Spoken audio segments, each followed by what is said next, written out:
Jadi prayer is not about impressing others, it is about aligning with God. Jadi doa kita ini bukan untuk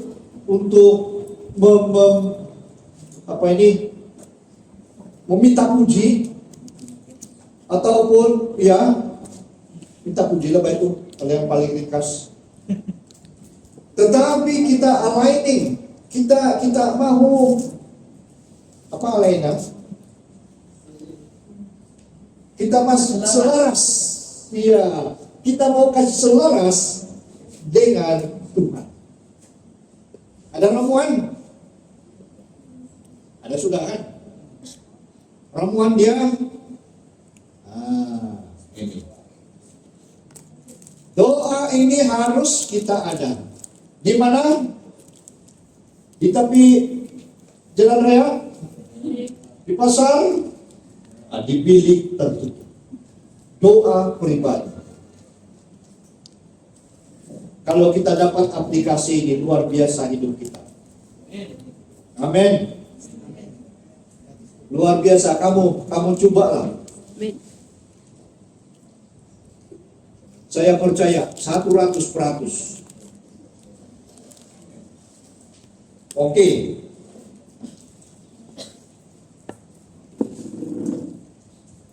Pertama, kita punya doa.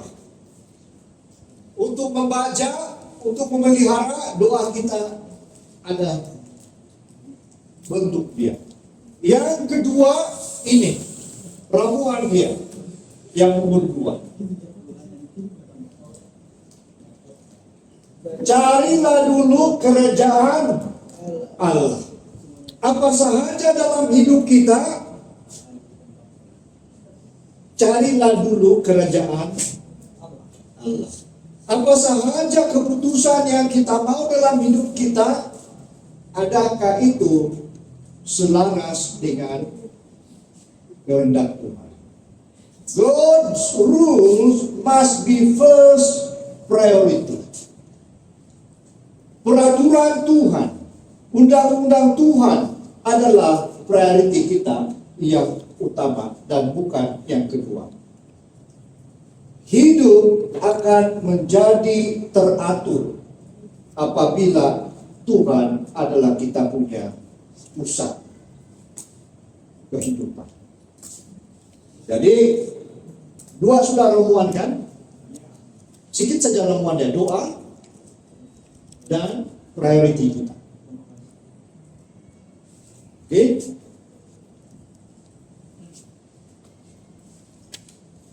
Jadi apabila kita mengambil keputusan apa sahaja, kita harus tapis dia dengan pakai apa? Kita tapis dia dengan kehendak kita, dengan hati kita, dengan imajinasi kita. Itu cabaran kita setiap hari kan? Apabila saya mendapat kerja nanti, saya akan beli kereta. Itu nomor 1, saya percaya. Kedua, ada kereta, saya cari istri, cari suami. Oke. Kalau nomor 2 kan nomor 3 sudah itu. Ketiga, saya ada rumah. Bagus juga bang, tetapi itu adalah permainan pikiran. Adakah itu ditapis menggunakan nilai-nilai kerajaan Tuhan? Sangat penting pelajaran kita. Decision has to be filtered through kingdom's value. Cita-cita, ambition, surrender to the divine purpose.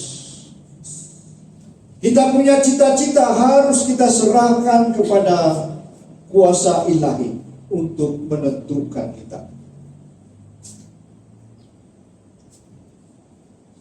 Saya melihat beberapa orang dan saya bercerita beberapa orang pendeta. Mereka kata cita-cita mereka lain. tetapi pada akhirnya jadi pendeta. Dan hampir semua pendeta berkata demikian. Tidak ada yang mengatakan waktu saya kecil saya mau jadi pendeta. Adalah mungkin 1-2. Tetapi Tuhan memimpin mereka, memimpin jalan mereka, dan pada akhirnya mereka menjadi pelayan Tuhan.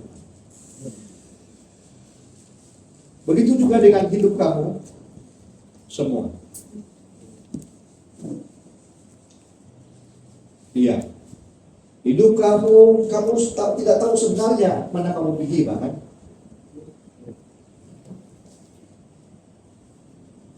Tetapi serahkan sahaja kepada Tuhan masa depan kamu. Berdoa kepada Tuhan di mana kamu akan dibawa. Saya percaya kamu akan sampai ke satu tempat yang kamu tidak pernah terpikir kamu akan berada di tempat yang paling penting dalam hidup kamu. Bukan sahaja kita punya keputusan, tetapi masa depan kita juga kita serendakan kepada Tuhan. Waktu saya habis SPM, macam kamu, sebelum itu saya ada cita-cita juga banyak. Lain pada cita-cita ini, pindah-pindah. Betul nggak? Mula-mula mau jadi nurse, lepas itu jadi cikgu. Apabila bersama-sama dengan kawan-kawan lain, oke, kamu pun mau jadi begitu, dan sudah komit, sudah janji, dengan lagi cerita satu, kamu pun oke, sana yang bagus. Lepas SPM, saya macam kamu, saya tidak tahu mana saya mau pergi. Saya ada tawaran maktab, semua kawan saya pergi. Tapi saya tidak pergi, ada beberapa kami tidak pergi lah. Sebab ujian di hari Sabat. Kalau saya pergi, sudah tentunya saya tidak jumpa kamu pada pagi ini. Mungkin saya berada di tempat lain. Nah, saya ada tawaran masuk institusi pertanian. Tinggal mau jalan lagi. Tapi tidak tahu kenapa saya tidak pergi. Bas sudah tumbuh, saya tidak pergi juga. Saya diberi tawaran guru saudara. Kamu tahu di mana? Di Banggi, Andis. Tapi saya berpikir Banggi itu sangat jauh dan seberang laut, dan saya tidak tahu siapa yang ada di sana. Dan macam-macam saya pergi, las-las jadi cikgu di Gushen. Dan sejak jadi cikgu di sini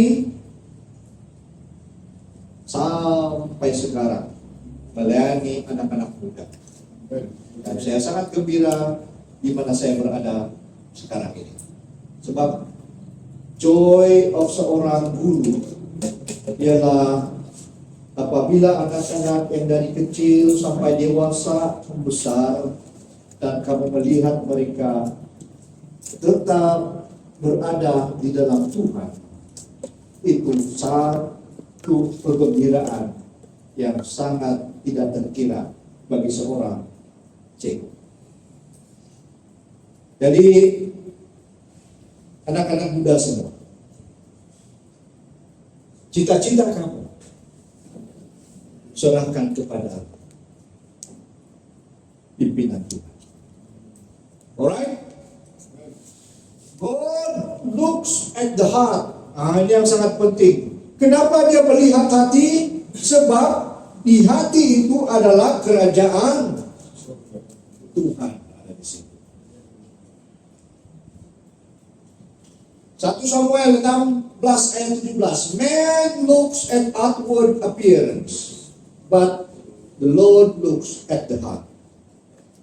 Ini pun sesuatu yang penting untuk kehidupan kita. Bukan sahaja dari segi kerohanian, tetapi dari segi pasangan hidup juga. Ada yang sudah kawin kasih? Orang dua pura? Belum. Oke. Waktu. Tapi biasanya ini appearance yang nomor satu bahkan. Kita tidak mau ada pasangan yang langsung bikin sakit mata kita lah. Tapi mata ini lain-lain Pak. Oke. Mata keindahan itu adalah bermula daripada mata. Oke, siapa yang mata memandang, keindahan itu adalah daripada dia. Oke, nah, tapi jangan terlampau memandang appearance. Mungkin ada di kalangan lelaki ini yang berimajinasi istri mereka untuk ngadau. Dan ada juga tidak kurang juga di antara perempuan ini yang suami mereka idamkan dengan imajinasi mereka adalah apa itu? Bukan yang MRK.